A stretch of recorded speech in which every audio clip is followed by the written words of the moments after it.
મુશ્કેલી વધી છે। ટ્રાન્સપોર્ટર્સને પૂરતું ડીઝલ ન મળતા હાલાકી ભોગવવા મજબૂર બન્યા। પોર્ટ વિસ્તારમાં ડીઝલ નિયત મર્યાદામાં જ આપવામાં આવી રહ્યું છે। પૂરતું ડીઝલ ન મળતા ટ્રાન્સપોર્ટ સેવાઓ બંધ થઈ રહી છે। તો સમસ્યાના સમાધાન માટે ગાંધીધામ ચેમ્બર ઓફ કોમર્સમાં એક બેઠકનું આયોજન કરવામાં આવ્યું। આ ડીઝલની સપ્લાય પૂરતા પ્રમાણમાં નહીં કરાય તો હડતાલ કરવામાં આવશે તેવી ચીમકી પણ ઉચ્ચારી આગામી 1 જૂન સુધીમાં ડીઝલની સમસ્યાનો ઉકેલ લાવવા માંગ કરી છે। કારણે આજે એક મહત્વની મીટિંગ ગાંધીધામ ચેમ્બર ઓફ કોમર્સમાં રાખી હતી, જેની અંદર CHA અને શિપિંગ વાળા, સોલ્ટ વાળા, ટિમ્બર વાળા અને દરેક ટ્રાન્સપોર્ટ એસોસિએશન વાળા હાજર રહ્યા હતા કે કઈ રીતે અને કેમ ડીઝલ મળે।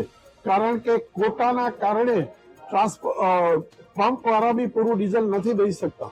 તો અમે લોકોએ બધાથી પહેલા જ્યારથી આ રિસ્ટ્રિક્શન આવ્યું ત્યારે બી અમે રજૂઆત કરી હતી ગાંધીધામ ચેમ્બર દ્વારા કલેક્ટરને, મિનિસ્ટર શ્રીને દરેક જગ્યાએ રજૂઆત કરી હતી।